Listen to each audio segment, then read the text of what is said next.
Hello and welcome back to the Grow Patiently podcast, where we speak to healthcare leaders about their impactful clinics and careers that they've set up and try to piece apart how they've done it and what we can learn from it. Now, today I'm here with Arnold. Arnold, I'm going to pass it straight over to you to introduce yourself. Yes, so my name is Arnold. Patients call me Dr. Arnold, and I am a dentist in the Northwest. I own a dental practice, Lancashire Smiles Dental Practice, which is in Kirkham. For those that don't know the Northwest of England that well, that's between Preston and Blackpool.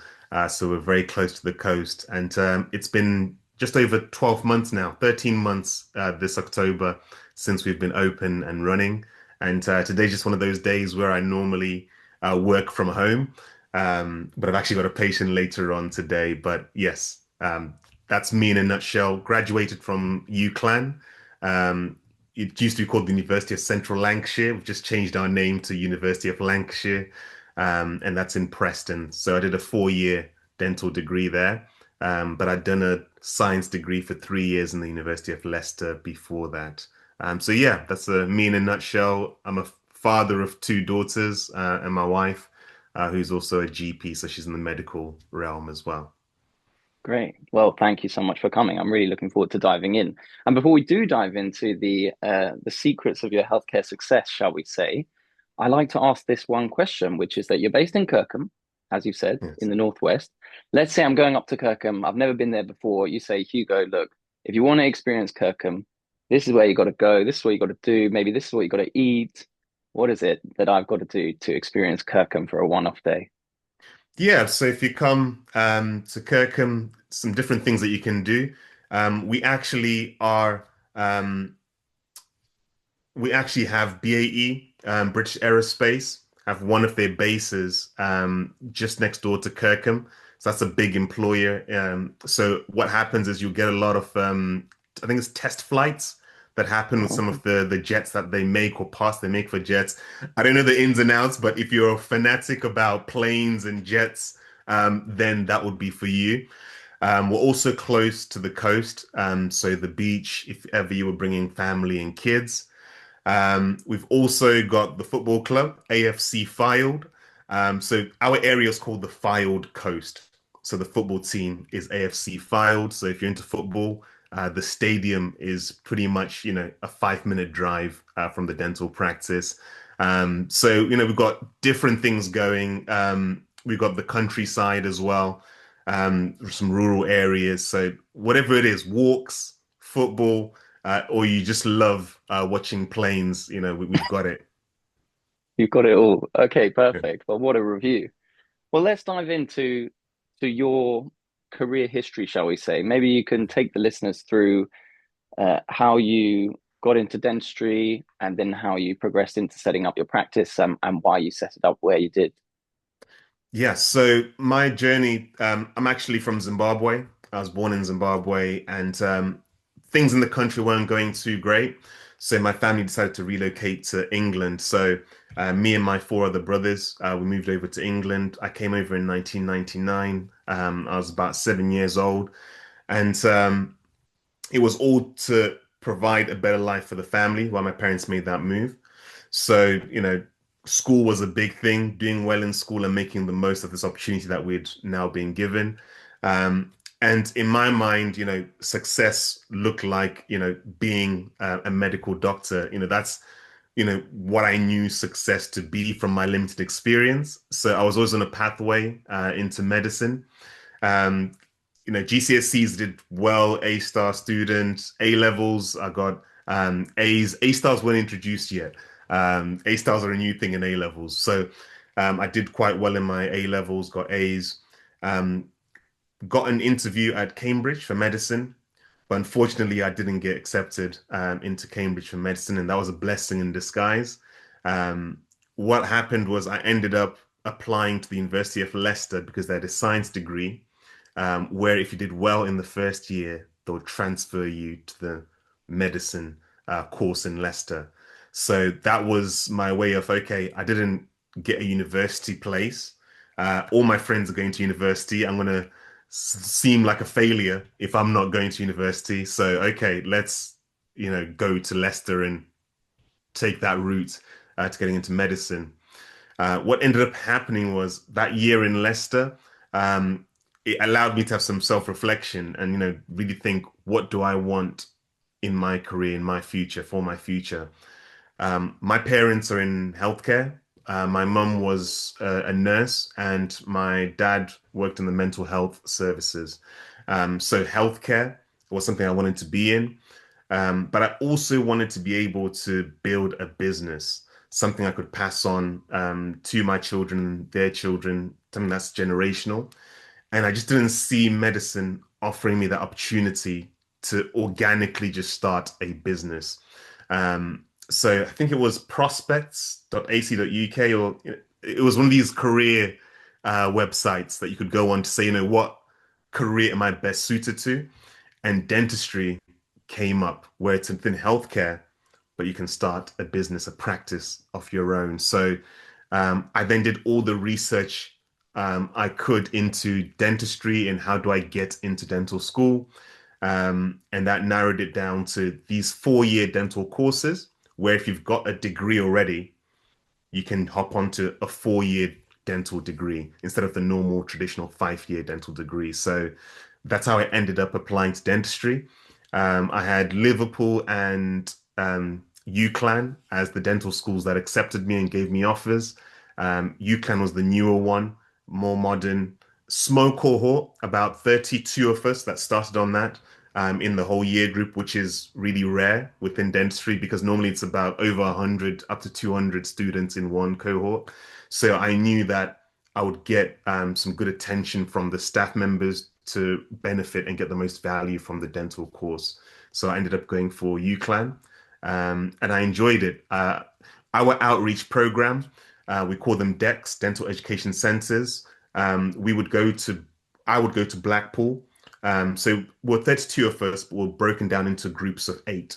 So 8 would go to Blackpool, 8 would go to Carlisle, 8 would go to Accrington, 8 would go to Morecambe. So again, it meant that there was nowhere to hide. You got all the attention to make sure that you were developing well. So I spent a lot of time in Blackpool, which is actually close to Kirkham, where I'm now working. So from the end of year 1 all the way to year 4, I was treating patients. And again, that was a key reason why I chose UCLan. You got to treat patients from the end of year 1, whereas other dental schools, it might be year 2, year 3, where you start treating patients. So I had a great experience there, and it set me up really well for being confident as a clinician when I qualified in 2017. And then since then, I've been, diving into dentistry, getting really confident in my general dentistry. And I found a love for orthodontic treatment, especially with clear aligners. So I've carried out courses, diplomas, to just get my knowledge up and my experience up in that field. And the next step, as I had planned from my time in Leicester, was always to start a business. So in 2024, September 2024, I opened Lancashire Smiles Dental Practice, and here we are now, 13 months on from that. Well, congratulations. What a meticulously planned and thought out process it seems. You must have felt really good when you got that practice over the line. What, because you have a squat practice, if I'm right, and maybe to some of the Correct. people who are listening, they might not know what that means, but maybe you can explain firstly what that means and then sort of what it meant to you to realize this idea that you'd had so long ago. Yeah, so a squat practice is a dental practice that you start from scratch. So there's no equipment. In my case, there were no walls, there were no toilets, there were no, lights. Everything had to be built from the ground up. It used to be a carpet showroom. So a squat practice is a dental practice where you refurb the place with everything that you're going to need for that space. So two ways you can go about practice ownership. You can buy an existing practice, and you can start a squat practice. For me, the decision to start a squat practice was because I had a clear idea of the culture and the ethos, the values I wanted my practice to hold. Whereas if you're starting with a practice that you've bought from somebody else, there's a different culture that's been established. There's a different way of doing things that's been established, and to change it to your own way, that's a whole process, and that takes years to fully do because people don't like change. So for me and knowing myself, a squat practice was always going to be the best way forward. But the downside of the squat practice is there are no patients. Whereas if you take over an existing practice, there's revenue from day one. You don't have to worry about that. So it comes with its own challenges, which I've had to embrace. But yes, that's the difference between the two. And for me, um, it didn't fully become real. Not when we opened, the practices in it was built, or when we started seeing. Actually, I would say it was when we actually saw the first patient who decided to join us as a membership patient. So this is where, they join a plan membership and say that I'm committing to you as the dental practice I'm gonna come to and bring my family to. So that's when it became really real and surreal, a bit of surreal moment for me. But I'm still within the plan that I'd set out in that Lancashire Smiles is not one practice, it's a collection of practices within Lancashire. So the journey's not over yet. But yes, that checkpoint of starting my first site was special. I can imagine. Gosh. And that first time the person comes in from something that was nothing, amazing. Tell Yeah. us then, because this podcast, we always like to focus on growing practices and how we do it, especially with my sort of marketing background. So Mm.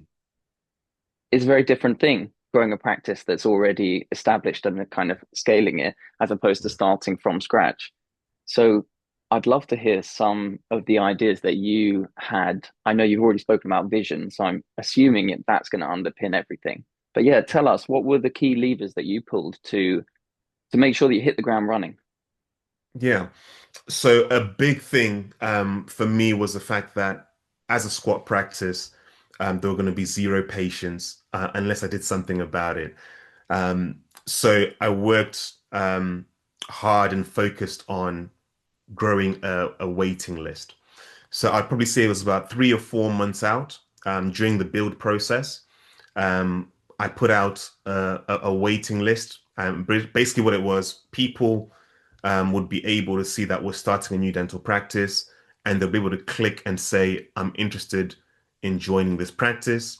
They'll just fill out their details. And then from that, we were able to build this waiting list. So we did it organically. So I worked with a marketing agency, a close friend who's got a marketing agency. We worked closely to make sure that we're keeping this list of potential patients informed about the build process. So they saw the photos of this carpet showroom that was just barren, nothing to it.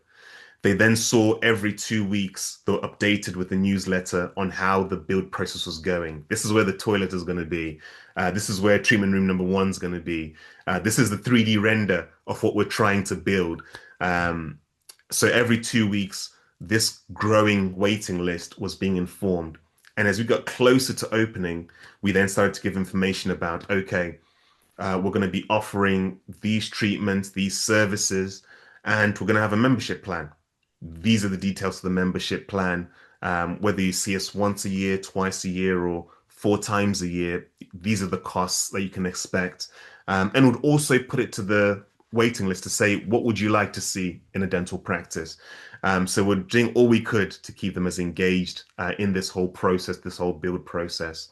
So that on day one, we had a full list of patients for that first month because people booked in before we even opened doors. It was interesting because we started to book people in and we were still waiting on our CQC date. So we had the CQC examination on the 2nd of September. The 3rd of September, I met my staff members for the first time and we had an induction week. And then Monday, the 9th of September, that's when the first patient was booked. So, you know, Monday the 2nd, CQC inspection. That Friday, CQC say, yes, you're allowed to start seeing patients so that the next Monday we're able to then see our first few patients. So it was all a tight schedule because if CQC said no or not yet, we would then have to cancel those patients that we'd already booked in. So yeah, it was a tight schedule. Hardest thing that I've done. But yes, I would say building that waiting list and keeping it active was crucial in us having patience from day one. Yeah, it's such a good idea to tell the story of what's been happening. I mean, it's a bit like for everyone who's listening, Gary V is like all over online. If you don't know Mm, him, his name's Gary Vaynerchuk. He's quite an interesting, I think he's a marketer actually, but he's one of those mm, content creators that you just see everywhere. But he's always talking about documenting is far better than creating, mm, content. People get very worried about that, about yeah, how do I come up with the ideas? And you just turned the camera on and said, this is what we're doing. mm. We're going to try this, we're going to try that. And I can imagine people really bought into that story. And that first patient, I bet they really feel like they've seen the whole thing. It's almost a part of them. Yes. Yes. I actually saw her, the lady who was our first patient, maybe 3 or so weeks ago. We had sent her some flowers and a thank you card voucher to say, thank you for being our first patient to join our membership plan. And yeah, you could just tell that, she didn't expect that, and that she's going to be a patient for life because she's felt like she's been with us from the very beginning. Well, actually, that touched on some of the stuff we've spoken about briefly before, which is like wowing your patients. And I Mm, want to bring it back to when you were talking about your vision, because I know you've definitely thought long before you created your practice, based on the things you've said, of exactly how you want it to sit within the community and what you're going to do differently. And I yeah. imagine that the patient experience is a large part of that. So why don't you tell everyone a bit about what you designed essentially and how that's now coming to fruition? Yeah, so a big part of me starting out a dental practice is the fact that I want to help change the narrative on dentistry. I want people to feel like going to a dental practice is not a scary reality. I want people to feel like it should just be normal to have that as part of your routine during the year, going for a dental checkup and maintaining your dental health. That keeping your teeth till you die is a normal thing and can be done. And I want it to be an enjoyable thing where you also want to bring your family along in that journey. So we're strong on being a family dental practice.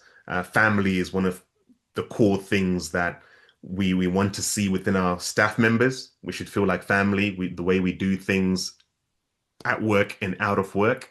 And that should also transcend to patients, feeling that when they join us as a membership patient, they've become part of the Lancashire Smiles family. So being a part of the community of where we're based in Kirkham, the Fylde Coast, is a big thing.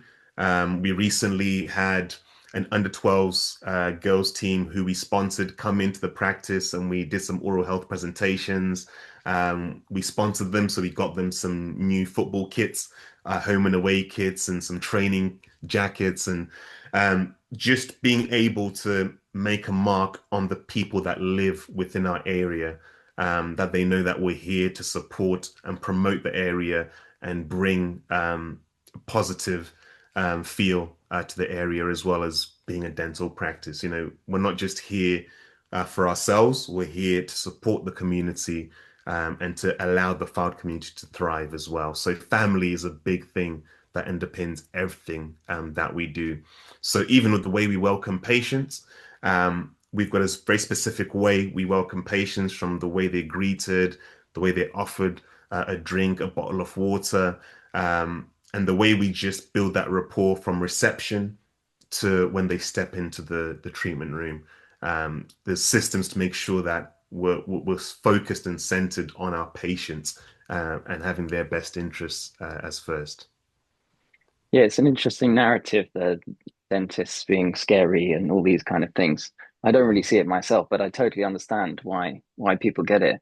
And it's great to hear that you're trying to do something different, because one of the things I see quite a lot in healthcare is that, well, it's something that people always talk about, that they started studying healthcare first, And then business was something that they either fell into or they just thought that was the next step that they wanted to take. And therefore, they were playing a lot of catch up compared to the skills that they had in healthcare. Now, you had a very different style because you started thinking, well, I want to do this and I want to create a business, as you detailed at the beginning. And it really comes through in the way that you speak about everything because you've clearly defined a vision, a strategy, uh, the systems and processes that you're going to have in terms of your customer journey, essentially patient journey. So I thought maybe it'd be interesting to hear what you would think are key things that people can consider if they're thinking about making this shift into business and they didn't start like you did. What can they get up to speed with? Because before I Yeah. let you answer, and sorry to I don't want to answer my own question, but most people's strategy, it seems in healthcare, is they just want to say that they're better. They're Mhm. like, we're like everyone else. I mean, they don't say that, but they say, but we're a bit better. We've got more experience. We've placed more implants or whatever it Mhm. is. And actually, the key is to say everyone does this and we do this. We do Mhm. something different. And that's what it sounded like with you. So, anyway, even I've slightly forgot my question. So, I'm sorry. I don't know whether you caught it in the middle of that monologue. Yes, it's about business and um, how do you develop in that way and how do you approach this as a business? So for me, some of the things that ring true are, the the business that understands their customer best wins. Within dentistry, the dental practice that understands the local population that they are situated in is going to have those population or those people as patients. So for me, it's about understanding the people that I'm serving as well as I can, understanding the culture and the context of Kirkham, of the Fylde Coast. Um, because if I can truly show that I deeply care for them, they're naturally going to want to come to my dental practice. And the way that they say thank you is with their Great British pounds. They're going to say thank you. We like what you're doing. That's just their way of saying yes, we like this. So I would say, it shouldn't be a thing of you just focusing on, trying to make the most money you can. It's how can I serve these people in the best way I can? And it's very simple things. Um, just, you know, a couple of weeks ago, one of the nurses, the head nurse, said to me, why don't we put on a day where we open it up? Kids can come during, is it half term, end of October? Half term, free checkups, goodie bags, presentations, make it a fun day for families to bring their kids. Um, and again, that was in line with our theme of or our value of being family first. Um, and that's going to show the community that, you know what, we care about the kids within our community that would put on this sort of thing where families always looking for places to take their kids. I took my kids to a play center on the weekend, just gone. So, we're giving them an excuse to come and just, not have to think about what to do with their kids. So for me, business is about how can I serve Kirkham? How can I serve the Fylde community? And the natural response or the natural reaction is going to be we're going to get more patients, we're going to be profitable as a dental practice, and we're going to be able to do even more for our local community. So that's one of the ways I approach business, just understanding our population as best as I can. Yeah. I've heard it summed up nicely the other day, saying that you can have everything that you want in business if you help enough other people get what they want. Yeah. And it's interesting hearing your vision from the start is that you want to help local families understand that dentistry can be great and it can be good for them and all these different things that you said. And then your actions actually are driven by that, just like you said, with that family idea. I can imagine that's a great idea. And it's not because you want to get them to come in. I mean, obviously, you want them to come and be patients of the practice, of course, Mm. but it's driven by the idea that you want them to learn about looking after their teeth. That's actually like a soft skill. That's something that you actually need in your life. You really do. Mm. Otherwise, it's going to be more difficult for you. Oh, great. Well, I'm excited because I didn't know that you were had ideas of expanding into other practices.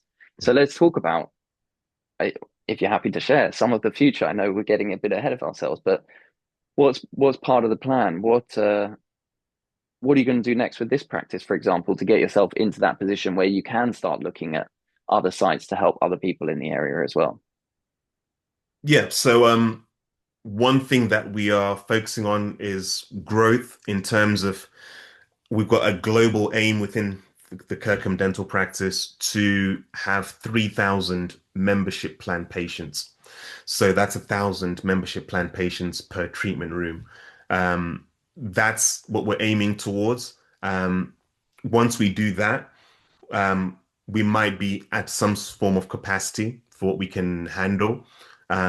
And by that time, would have refined our systems. So we've got systems that we use in our practice and that we're refining. And when I talk with my team, I'm always telling them, um, whatever you're doing, you need to be able to train somebody else to replace you, because we want to be able to have systems that we can take to the next place so that all our learnings from, doing this for the first time, we can take to the next practice, to the next location within Lancashire. So even the community projects that we do, if we're finding that they've been received really well, we're going to do the same thing at another location. So this is going to be like the first McDonald's, the first KFC or Burger King before we franchise out into the other areas. And it's not to say that it's going to be exactly the same. If you come to our practice in Kirkham, the design of it is to incorporate some of the coastal feel. So our walls are from a micro cement and the color of it, the texture of the wall, it's all to do with being around the coast. So the systems will be the same, but the feel will mirror the community that we're starting out in. So right now it's just about making sure that we really learn how to be a dental practice that's really serving this community as best as it can, and then we'll take those learnings to the next place once we've really fine-tuned that and we've got to a place of capacity in this first location. Yeah, it's nice to hear that it's going to be location specific, a bit Yeah. like you said. Have you got the lime wash walls? Is that what that is? Lime wash paint? So it's a micro cement. It was imported from Okay. Spain. So it's got this like rocky type feel to it if you touch the wall. And again, that's because we're by the coast, so it's just to reflect the area we're in. Nice. Well, those are the magic touches that make all the difference, really. Yeah. Okay, and what about, we have to talk a bit about AI. I think it's Mhm. important. It's just crazy, really, what's happening with AI. It's exciting, it's terrifying, it's all these things. What are you anticipating, fearing, being excited by? Yeah, so AI is a big topic. I'm excited by the fact that with technology in general, the fact that technology can do some of the tasks that we're doing and allow us to spend more time doing the things that only we can do. Um, so, for example, one of the piece of technologies I use in my practice is an intraoral scanner. Basically, you can capture a 3D model of someone's teeth using this intraoral scanner. And we use that on every new patient to give them a tour of their mouth, their gums, their teeth, so they can see what we see. Because a lot of the time in dentistry, somebody comes in, they poked and prodded around, they said these numbers, two, three, four. They then gave me a bill and said that I need this, this, and this doing. And to a lot of the general public, it's a confusing process. But in our practice, when we actually scan you and then we're sitting next to you and on the screen you see your mouth, you start to point here and there and say, "Oh, I don't like the color of that. What's that mark on that tooth? Oh, I didn't know this tooth was broken like this. I didn't know that's how my back teeth looked. Why are my gums puffy?" Then we're able to start educating patients on the process. So all of that to say, technology allows me and my team to have more of a human connection with my patients. Technology is allowing us to build that rapport, to connect, and then to do our jobs of educating patients at their pace, so that they're fully informed on this whole process. And now they can go back home and know exactly what they need to do or why they need certain treatment. Because they're the ones that said, "Oh, I don't like the fact that this tooth is broken. What can we do about it?" So now when I suggest options like a filling or a crown, they're the ones that noticed the problem and opted for that option to repair or to strengthen their tooth. So I find that technology and AI is best placed to give us more of a human experience with our patients when those tasks that are repetitive and don't need a human being to do can be done by AI and technology. Wow, I can't imagine that many people saying that AI technology creates more human touch, but I love it. It's I can totally see how that would work. There's just so many things that it may well start to do as well. Imagine if it starts to do, robotic arm Yeah, dentistry, for example. Uh, Crazy. But I really like the idea of keeping everyone informed and them actually understanding the processes that you're going through. Because really, that's sort of that's really a sales technique, to be honest. And I know people don't like to think about sales in healthcare, but I'm of the opinion that actually, as medical professionals and healthcare professionals, it's almost your duty. If I've got a problem, I'm expecting you to convince me that I should fix it. Like yeah, don't sort of wimp out a little bit and let me yeah, leave, and then it's worse for me later. But people don't want to often think about those things. But you've really hit the nail on the head there with letting them uncover what it is that's the problem themselves, and then they understand yeah. what actually needs to be done in the first place. How important has that been for you? Making sure that all the team understand sort of the language that you will use when you speak to patients to actually help them get to the next step that they need, whatever that is. Yeah, it's very key. So, all the staff members know that if we've got a new patient, regardless of the clinician that sees them, they have to have a scan. It, unless they've got no teeth. Yeah. That's the only reason why somebody might not have a scan, unless they've got no teeth to scan. Um, because we want our patient journey to be the same for every new patient. We want them to have the same five-star experience. So within training, within the induction process we went through all of these things. At our staff meetings, we talk about what's going well, what's not going well in providing that five-star experience. We remind everybody on what we expect with our systems. Um, we check in every week with staff members. So my manager will check in every week and provide me with a report on how everybody's getting on. And then we do a global monthly meeting to review how everything's going. We also have the staff meetings every 6 or so weeks. So it's not a matter of just saying this is what we want done. We've actually got to teach, train, and then review how things are going. And we actively do that. Even phone calls, we listen to the phone calls to say, are people getting a great experience when they phone us? And are we needing to tweak or change the way we approach people on the phone? So we measure, we record, we learn from it, and we implement. And, we just are trying to improve month by month for our patients. I mean, it's awesome. That is an important part for patients as well. Speaking from my side, the conversations on the phone can often be a nightmare. Yeah, Not always, but depends where you've landed. And when the person on the end of the phone is actually really great, really helpful, seems like this is the only thing that's on their mind right now is this yeah, conversation. That's always a nice thing, rather than thinking that you've totally ruined their day and yeah, trying to figure out when your next appointment is. yeah. Um, Okay, well, we're sort of getting towards the end now, and I just want to say massive thank you, really, for sharing everything that you've shared. It's been so interesting hearing all the story. We've spoken about so many different things that people can take away as the listeners. Setting your vision. I mean, you set your vision from about 7 years old, which is incredibly impressive, and you've really brought it all to life. And then some of the stuff you just mentioned last about tracking things, I think is really important. Mm, What gets tracked gets managed and all that kind of stuff. Patient experience, keeping things local and understanding what people actually want, and loads of great ideas for actually implementing that. So I do want to say a massive thank you from me, and also a thank you from the listeners who I'm sure will have taken many, many gems from you. Yeah. I want to end on one question, which I've started asking people, which is that if you could go back to see younger Arnold, like maybe he's 18 and he's applying for universities, things like that. What would be the one piece of advice that you could give him if you can only give him one?